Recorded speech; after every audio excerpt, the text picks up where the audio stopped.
Same argument, same couple, but two completely different fights happening at the same time. One person is fighting to get closer, the other is fighting to get space. Neither one understands what the other is actually fighting for, and that's why it keeps escalating. Here's what's really happening when anxious and avoidant partners fight, and why you're both right. From the outside, it looks simple. One person wants to talk about the relationship, the other wants to drop it. One person is pursuing, the other is withdrawing. One seems too emotional, the other seems too cold. And both people walk away feeling like the other one is being unreasonable, like they're the only one trying, like their partner just doesn't care enough. But that's not what's happening. You're not fighting about the same thing. You're fighting for opposite things that both feel like survival. If you're the anxious partner, here's what's happening in your nervous system during conflict. When things feel off, when there's distance, your system flags it as danger. Not consciously, automatically. Your attachment system learned early that disconnection equals abandonment. So when your partner pulls away, even slightly, everything in you screams, "Close the gap! Fix this now! Make sure we're okay." You're not trying to be clingy or intense, you're trying to survive what feels like a threat to the relationship. So you reach, you ask questions, you want to talk it through. You need reassurance that you're still connected, that you're still safe. And when your partner doesn't respond the way you need them to, when they shut down or pull away further, it confirms your deepest fear. They don't care. You're too much. You're going to lose them. So you escalate, not because you want to fight, but because your nervous system thinks if you stop trying, if you let the distance stay, the relationship is over. You're not fighting to win, you're fighting to not lose them. If you're the avoidant partner, here's what's happening in your nervous system during the same fight.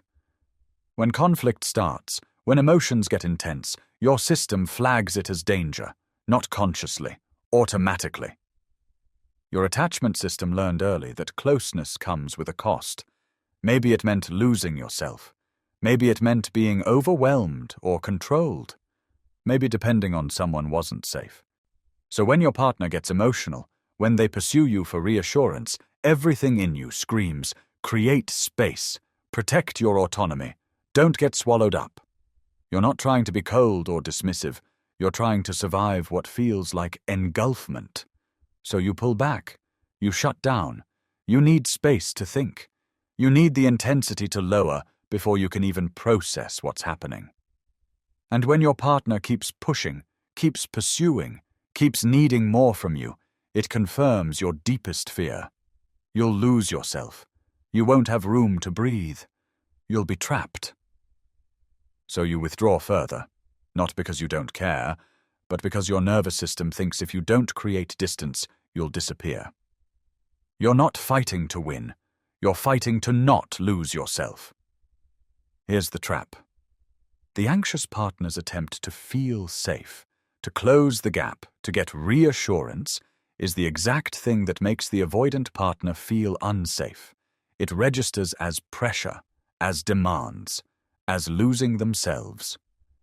And the avoidant partner's attempt to feel safe, to create space, to regulate alone, is the exact thing that makes the anxious partner feel unsafe. It registers as rejection, as abandonment, as losing the relationship.